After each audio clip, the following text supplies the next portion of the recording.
one of the things I've been kind of going over, especially since Tina Brown made her like great comments on Megan, which were so spot on. Like she has never made a good decision. And as I was like looking back in time, I was like, oh my gosh, this time period for them is like so critical because you have the news that they were dating, I think released today, like 8 years ago. And then they got engaged 7 years ago next month. And Yeah. then it was 6 years ago that I think you were one of the first who released, the Tiara Gate story type of thing. And so it's just been like so much has happened around this time period for them. But like when the news officially came out that they were dating and then everything, did you guys, especially in the UK, ever anticipate things would go so off the rails for them as they have? Because it's just like so incredibly crazy. And their efforts to, I think, misinform people about the perspective of how much she was embraced by Britain initially, I just think is so wrong. Can you share a little bit about, there was an excitement for her and then it's sort of what happened after that? Welcome back to Royal News Network, where we dive deep into the truth behind the crown. Today's episode is one you do not want to miss. I sat down with none other than the outspoken journalist Dan Wootton to talk Megxit, Harry and Meghan's chaotic post-royal life, and the truth about the royal rota the Sussexes love to criticise. Oh, and before we dive in, make sure to hit that subscribe button and tap the bell so you never miss a drop of real royal reporting. Yes, I mean, they have completely rewritten history. By the way, Brittany, so great to be here. Absolutely love Yes. your channel. They have completely rewritten history without any doubt. But that time period, it's so funny when you go back to it because actually, I had just broken a story a couple of weeks or about 6 weeks before the Harry and Meghan story broke about Harry snogging essentially Ellie Goulding, the singer, Ah. in at an event, at a polo event. And I was like, okay, so he's clearly looking for a Mhm. celebrity girlfriend. That's what he's wanting. Now, they very much didn't want that story out there. And I would say it's clearly because the time period in which that went on with Ellie Goulding was coming up very close to the time period in which he met Meghan. But I'm going to be completely honest with you. When Camilla Tominay broke the story in the Sunday Express, it was a complete bolt from the blue. I wasn't a viewer of Suits, so I did Mm. not know who Meghan Markle was. I'm not just saying that. I'd never heard her name. I had never Never, heard. never me either. One of my friends, Lizzie Cundy, as it turned out, knew Meghan. So that was like my little insight into that world from quite early on. But I certainly had no preconceived notions about her. And I was positive. That was the thing. I've even got columns that I wrote where I said, Meghan, this is what you need to do in order to make it in the royal family. Do your own things. If you want to keep acting, here's how you can be passionate. Don't let the royal family sort of put you in some sort of box. So I was actually very, very positive about it. I covered the royal family with Megyn Kelly at Windsor. She was at the time Mm. reporting for NBC's Today Show. And the vibe in Windsor could not have been more positive. We were behind this. I often say to people, actually, the day of Harry and Meghan's wedding in London reminded me of the same type of vibe that we had in London in 2012 for the Olympics. It Mm. was celebratory. Everyone was together. People were out on the streets. Honestly, this was a widely embraced union. So the notion that somehow the British people, because we had backed Brexit, were not happy about having Meghan, a mixed race woman, in the royal family is completely wrong. Now, look, obviously there were some people who picked up on the vibes very early on, and we now know that there was lots going on.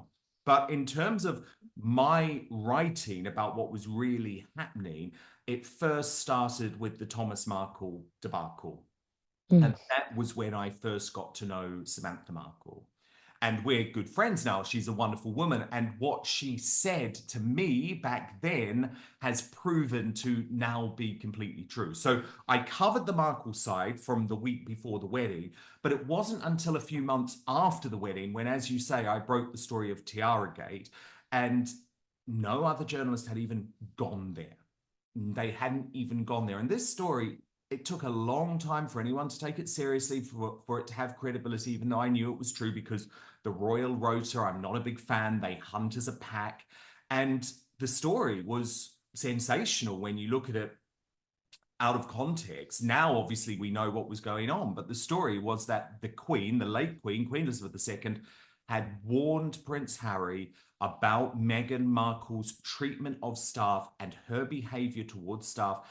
And she said what Meghan wants, Meghan doesn't get. And we know, of course, it was over the row over Angela Kelly. There's still so much conjecture. Prince Harry's version in Spare is completely inaccurate. But yeah, that was the opening of the floodgates, because also buried within that story, and it would obviously turn out to be a much, much bigger story as the weeks and months went on, was the fact that Catherine, the Princess of Wales, had fallen out with Meghan over the way that she was speaking to staff at Kensington Palace, because at that point, they were still neighbours at Kensington Palace. So that was the beginning of the unravelling. But this idea that somehow people like me had a preconceived notion and that we were out to destroy Meghan and it had anything to do with the fact that she happened to be mixed race is just utterly insane.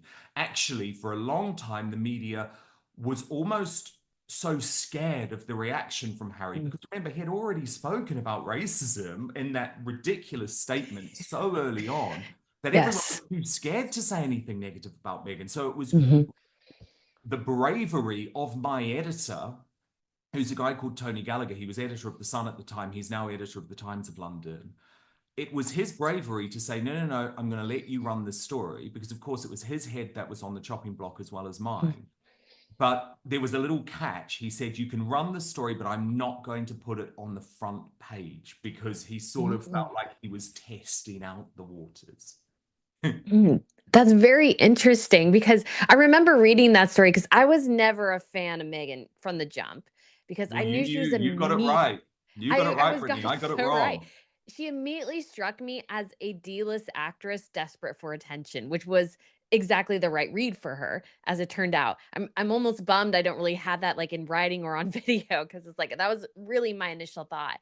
And I had watched Royals for a long time. And so I'm just curious, because you mentioned the Royal Rota, and I know again, Harry and Meghan, I think, like to put a lot of misinformation out there, especially to, let's say, a more ignorant American audience in some ways of how royalty works. So, how exactly does the Royal Rota system work? Because I know it's like a select group of reporters that can always follow the royals. And so, how is it sometimes that they are, let's say, constrained or want to be constrained in the stories they share because they don't want to, let's say, limit their access to the royal family? That's completely true. That is completely true. So I have never been a part of the Royal Rota. So you're completely right. How the Royal Rota works is that there's a select group of official royal correspondents.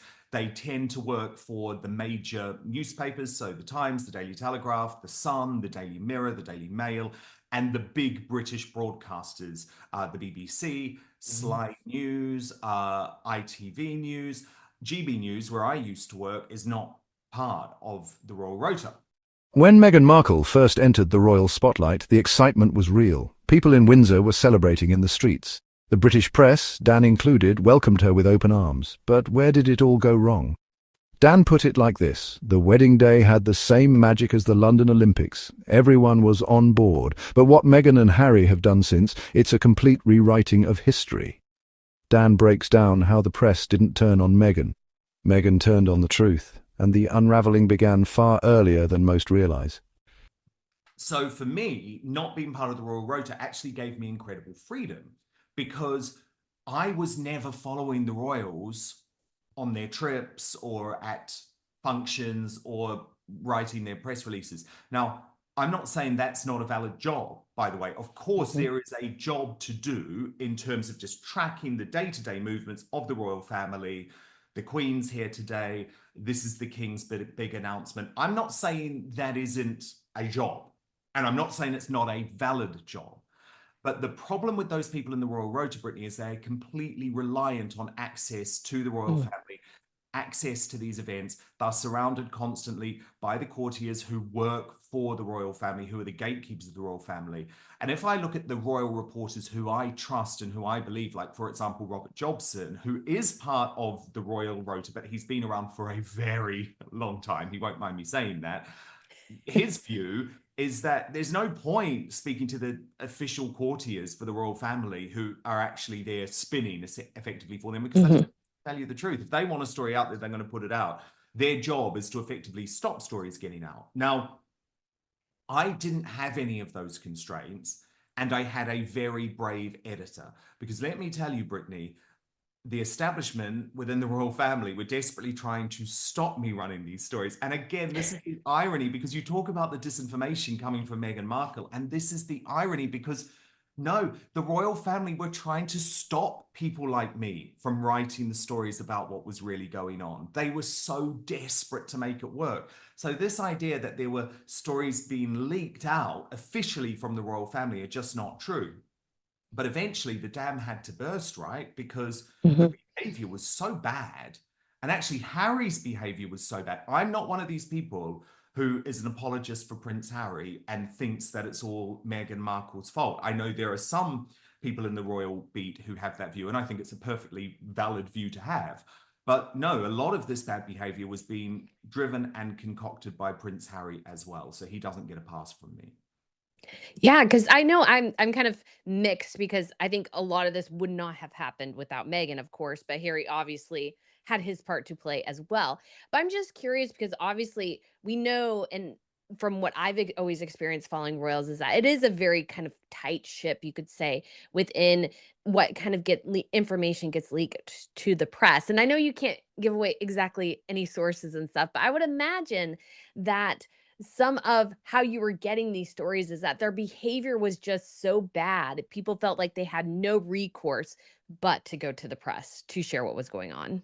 Absolutely. And the thing with me is that quite, I guess, early on, it became very obvious to people within the royal family that I had the balls, sorry to use that language, but to actually break these difficult stories. So Mhm, if they wanted a bit of a touchy story out there, then there was more chance, I guess, that I was going to break the story than someone else. But honestly, breaking royal stories is so difficult.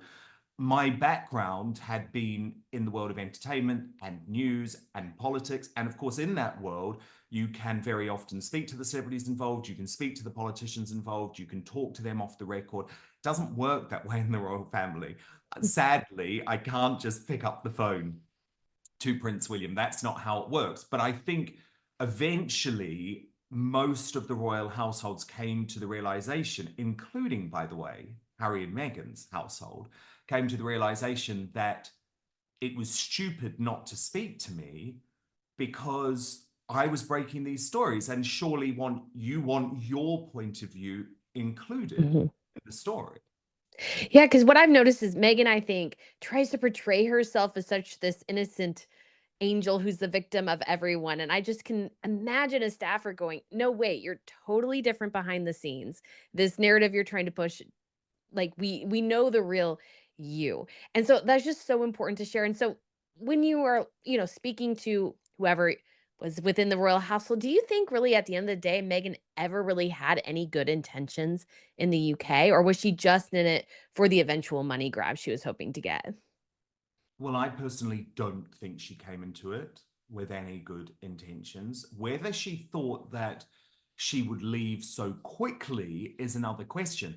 But she was Mm, completely delusional about what life within the royal family was going to be. I mean, for someone who, to some degree, is an intelligent woman, she could also be really stupid, actually, because she had no idea about what life in the royal family was really going to involve. But the problem is, Brittany, and remember, I've spoken to so many people who worked with Meghan Markle during her time in show business, and she was already a major diva. Now, not all actresses are. And by the way, very often it's the A-list actresses who are particularly nice. Very often it's the C-listers, the mhm, D-listers who are so desperate to climb up the greasy pole, who are particularly horrible. But Meghan had a real reputation in entertainment for being incredibly difficult. Demands for first class flights, demand for free clothes, demands for the best hotels in the world. She wasn't a celebrity who had a good reputation in the industry. Now, mm, obviously, I only know this after the fact because I've done a whole load of research about Meghan's time within the entertainment industry. I wasn't mm, following her at the time, whereas I know there were some columnists in the UK, for example, Katie Hind of the Mail on Sunday, who had met Meghan and who had been invited to a very trashy hotel for a night out with Meghan, where Meghan was boasting about the fact that Ashley Cole, who was a big professional footballer in England at the time with a real reputation for being a love rat, that he was messaging her. And then I broke in the years after Meghan joined the royal family that, in fact, she had also been in touch with Matt Cardle, who won the X Factor in the UK, and Max George, who was a member of the boy band The Wanted. So she was certainly on the lookout for a British celebrity. There's no doubt about that. But the problem is, and this is where it comes back to the royal family, is Meghan was already a diva when she entered into the royal family. Now, that's a very different situation, Brittany, to Sophie or Fergie or Princess Diana or Catherine, because they were ordinary people effectively. Now, they might come from a privileged background, in the case of Diana, certainly, but they weren't divas. So this was a very new thing for there to be a famous woman entering the royal family. But the problem is she was already difficult. She was already a diva. And she wanted to be paid for her work within the royal family. Well, that doesn't happen. It just doesn't happen. But she was totally money obsessed right from the start. So now knowing what I know, and as I say, I'm very honest about the fact that it's taken me a lot of research over a number of years to really work out what her intentions were. But now I absolutely believe that she was in it to become the most famous woman in the world, a very, very rich woman, and crucially, to enter the White House, which might sound fanciful now because she's so unpopular, but she had political ambitions too. So you've got to remember that's a part of it as well. Yeah, and I could totally see her being that level of delusion. And obviously when it came down to it, Mexit was sort of the massive exit strategy she came up with. I do think it's so sad in many ways that Harry lost out on the last kind of normal Christmas with his family to go to Canada with Meghan. And so you got the Mexit story and you gave them a long period of time to kind of respond to you. So what did you think when you first got this sort of leak, and did it turn into what you kind of initially thought when you first heard about it? Because I mean, obviously they had this whole thing of they were going to be half in, half out, and all this sort of stuff, which didn't end up happening. Yes, indeed. Well, I mean, look, obviously I'm a journalist, so I was very excited. I'm not going to lie. It was Oh yeah. arguably the biggest story that I've broken in my career. And so I was desperate to break the story. But I knew that breaking the story was going to involve jumping through a lot of hoops because they were not going to want me to break this story. And my editor didn't want to run the story without confirmation. So that was really difficult. So I had to trust Harry and Meghan's team, which I didn't do. And we now know from Spare, where Harry refers to me as the sad little man, that in fact, he was doing everything possible to stop me from breaking the story, Brittany, even calling the late Queen to say, the Sun's got the story, we're going to have to rush our statement out. Now, thank God they didn't, because if I'd been scooped of that story, I would have been absolutely devastated. But look, I played ball with them. I Hmm. spoke to them, I think it was 10 days beforehand, because I got the tip. I think it was Boxing Day. I was back in New Zealand, in Wellington, New Zealand, where I'm originally from. And so it was really difficult because I was also working, on a totally different time zone to the UK. So it took a few days to make progress. But the thing where there's, again, a lot of misperception about that story is that Harry and Meghan's team were briefing me and were contributing to the story as well. So for them to say that I had somehow ambushed them just isn't true. And in terms of where it ended up, I mean, my original story, yes, of course, they were hoping for a half and half out. Initially, the plan was to move to Canada, but was it really? I'm not convinced. I always think they had Hollywood in mind, but it felt more palatable to the Queen to be able to say, Canada, it's part of the Commonwealth. Hmm. But there were some critical details within my first story. For example, the fact that they were prepared to give up their royal titles. And so in the end, really, even though I had to write it a little bit softly on day one, by day two, we had come up with our now famous front page, which invented the word Megxit. So day one, I was a little bit cautious, but effectively the story was, it turned out to be, completely accurate. They were planning to spend a great deal of time of the year in. Ever wonder how these scoops actually get leaked? The truth is, palace staff were the ones reaching out, tired of being mistreated and silenced. As Dan explained, staffers had no choice. Meghan's behavior was so toxic, they felt the only way to protect themselves was to speak out anonymously. Canada, they were wanting to begin exit negotiations with the royal family about departing, including King Charles and the late Queen, and they were prepared to give up their titles to make it happen.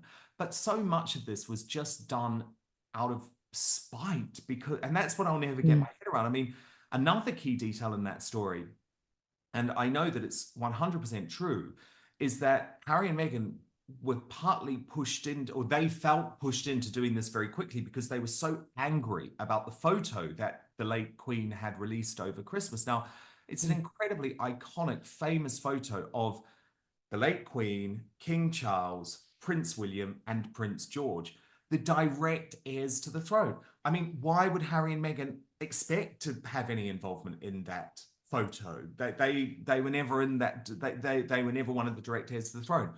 And I guess maybe more of the message was sent about the fact that there wasn't a picture of them or their family at all in the late Queen's Christmas message.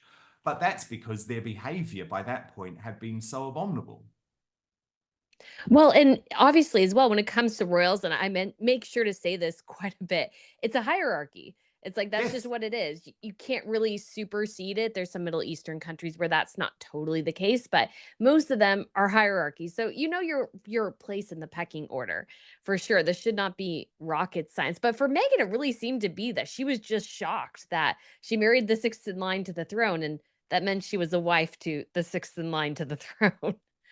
Yeah. What do you think But about the thing that? is, well, no, I think you're completely right. But in terms of the bad decisions that Meghan made, though, it was such a bad decision right from the start for her to Mm, say, no, I don't want to make my own money. I don't want to be able to still do acting. Because just imagine the situation where Meghan could have actually made herself. I mean, and this is where mhm, she's so crazy with her arrogance. She could have made herself the most demand person in Hollywood if she had said, okay, I am going to, right from the start, she could have been half in, half out, because there was never a desire to make her a full time royal. But she was the one who demanded, no, no, no, no, I'm quitting acting. This mm, is my full time job. And then she wasn't prepared for the hard work that goes along with that. I mean, speak to Princess Anne about the reality of mhm. a full time member of the royal family.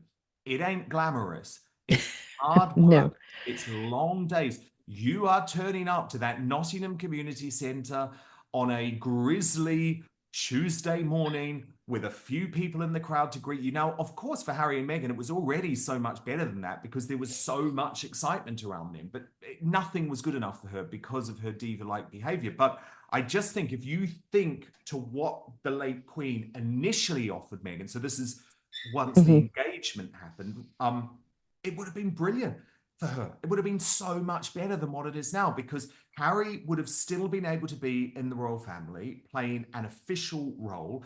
Given what happened with King Charles and Catherine this year, I mean, mhm, he would have been leading the charge. It would have been an incredible opportunity for him. He would have been sent to major diplomatic events and he could have been doing all of that while Meghan could have still been pursuing the type of career that she wants now. There was actually nothing to stop her appearing in a Netflix show or doing her own documentary. So strategically, she got it all wrong because she demanded the full time access to the royal family. Then, when it didn't work out, she wanted the half and half out, and it was too late by that point.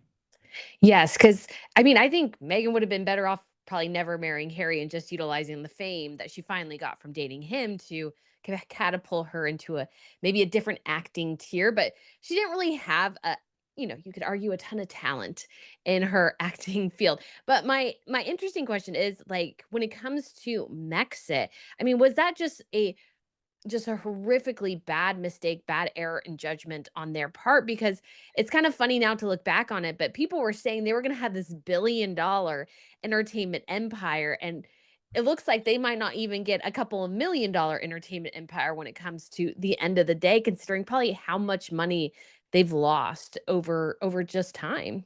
It's crazy. Absolutely disastrous decision. I mean, again, because I was so close to the story during their time in the royal family, I know, Brittany, that there were so many other options for them if they'd just taken some time. So, do you remember the discussions that were taking place about, oh, do we maybe make Harry the Governor General of New Zealand? Is there a role where he can be situated in Africa and for 6 months a year be a sort of royal goodwill ambassador throughout Africa? Now, if he had done that, all of the bugbears that he now has, for example, security costs, they would have been covered because he would have remained a working member of the British royal family. And all of those options were on the table. Because remember, Megxit didn't happen overnight. People knew that it hadn't worked out and that things were not going well and that there had to be some sort of release point. But I think Hollywood was all driven by Meghan. It was all driven by money. But the problem is they're not used to hard work. They're difficult. And now they are completely commercially toxic. I mean, after Spotify calling them effing grifters, why on earth would someone else sign up to them? And look, we've seen what's happened, isn't it? It's a case of diminishing returns. So archetypes will go on, but it will go on. Limoncello Media, a very, very small player. And that is not going to give her the type of fortune that she now expects and that also Harry expects because he wants private jets everywhere. He wants a massive security detail everywhere. It's like, mate, you're not making Elon Musk style money. You're not making Mark Zuckerberg style money. You're not even making Obama style money. So this is not going to be easy. And of course, remember, Obama has the Secret Service protection with him, the president. Yeah, their security demands, I think, are completely delusional. I mean, California can be a somewhat unsafe place. I actually think last time I was there, I almost got mugged. So there are definitely rough areas of California, but I'm sure in Montecito they can drive themselves places, but they insist on having security drive them. And just as their time in California, because they're coming up on, 5 years post Mexit almost, do you think they're really happy in California or not? I mean, I think in some ways Megan is, and I can see Harry enjoying himself, but at the same time, I bet you there's a lot of regret and resentment in some ways that's probably starting to build a bit. Dan's bravery in reporting what others wouldn't led to a ripple effect, one that revealed more than Meghan ever wanted you to know. Of course, I mean, they're not happy people, are they? They're not No. happy people. They're victims. And the problem is, if you go into the world with a victim mentality, you find reasons not to be happy. And it was only a matter of time before they turned on each other and blamed one another. And we know now from the confirmation of the twin track approach that things haven't worked out. That's confirmation that things haven't worked out. Because remember, you were telling us you were like salt and pepper. You worked much better together. You shared an office. All of a sudden, the briefing is now, no, we're not doing anything together. And actually, the revelations from Meghan are much more honest than she's ever been. She wants to chase the money, the big bucks, the moolah. And Harry hates that. And he effectively only knows one thing. He's a bit like a zoo animal, isn't he? Released and failed, And Yeah.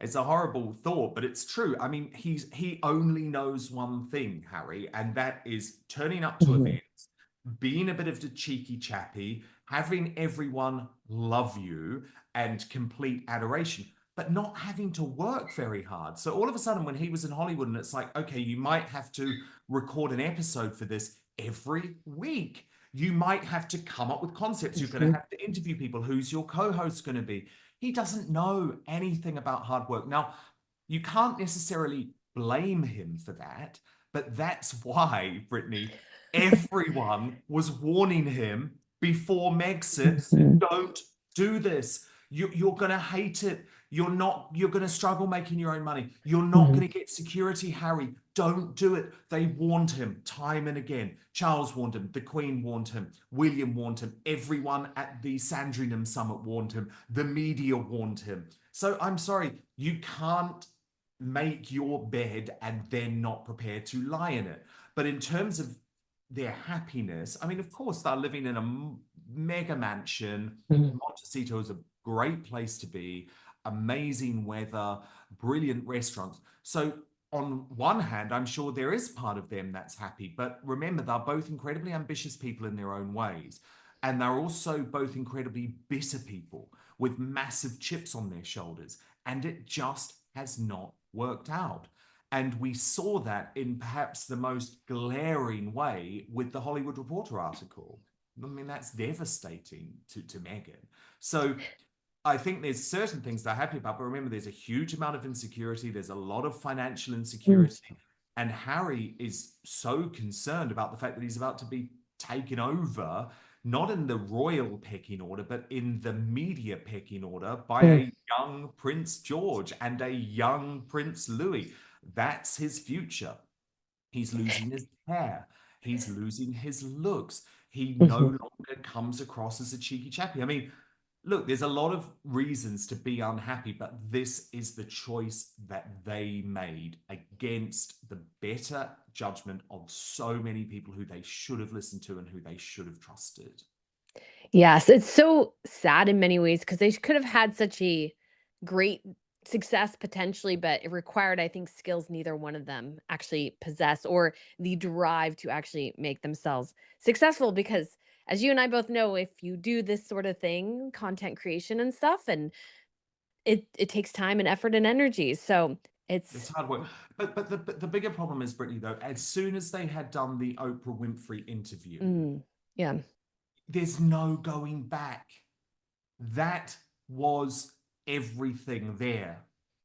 That was the moment when they Mm. turned on their own flesh and blood at a time when Prince Philip was literally dying and the late Queen was going through her own major Mm. health struggles. Now, that was the moment there was no turning back. Then there was the Netflix documentary and Spare. Now, that obviously just Mm. compounded it on top of Oprah. So, any sort of change of strategy now is futile, to be completely honest. But they did have an opportunity, I think, because we're talking about the bad decisions they made along the way. And I still think there was a post Megxit opportunity that would have looked very different for them.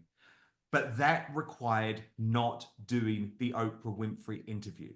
But their Yeah. bitterness, their nastiness, the chip that they have on their shoulders, they were never not going to do that interview. They were so completely riven by hatred and jealousy and negativity towards their own family members. And we know how Meghan has treated her own father. So I believe that Oprah was the critical moment. At that point, Mm. there was no going back. And okay, their decline may have not have been immediate, but if you look at it, it's like from the Oprah interview, the only way was down.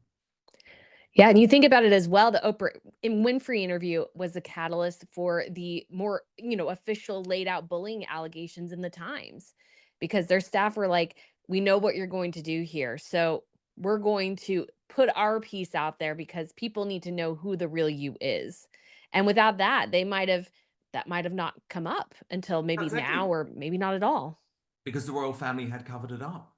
Mhm. And and again, this is where Meghan is such a purveyor of disinformation, translation, liar, because the royal family hadn't leaked the bullying investigation during all of that time. Do you see what I mean? So, Yeah. so none of what Harry and Meghan argued in the Oprah interview, Brittany, actually makes any sense. Mm-mm. Because if the men in grey suits, and we know who they're talking about, Simon Case, Edward Young, all of those, the official main courtiers, if the men in grey suits had been so desperate to destroy Meghan, which is what her claim is, remember, all they needed to do was get someone to call me up and say, holy crap, there's a bullying investigation going on. It's now formal. HR are involved. They never did that. And as you say, they only did that not officially, but via the staff members who were so furious in the days before the Oprah. Mhm. Yeah, it's really been quite astounding to see their downfall for what could have been a very successful, I think, post Mexit life. So, Dan, those were all the questions I had. Thank you so much for coming on and chatting with me a bit. This has been so fun. Oh, thank you, Brittany. I love the Royal News Network, and I love having you on my show as well. So you'll have Yes. to come back soon. Hmm. Oh, and I will be in the UK in December Oh, well, we've got to a meet. bit. Yes, we should meet in person. I will be Oh my there God, yes, you've first got week to of tell me when you're December. there. You can come and see my studio too. Yes, that would be so cool. Yeah, I'll be there but in December, hopefully popping around and doing a couple of different things. So I'm very excited. Oh It's my God, always that's fun to be in amazing. the UK. Well, that's Right. amazing. You're going to have to let me know. Okay, I will let you know. I'm still kind of finalizing things because I'll probably go to Sweden for the Nobels, fingers crossed, and a couple other things. But I will be there for the state visit. I'm very excited. I mean, If you're enjoying this honest look behind royal walls, hit that subscribe button and join our growing community of royal truth seekers. Dan Wootton doesn't sugarcoat it, and that's exactly what makes his insights so powerful. From the start of the fairy tale to the fall from grace, this interview proves one thing: the truth always finds its way out.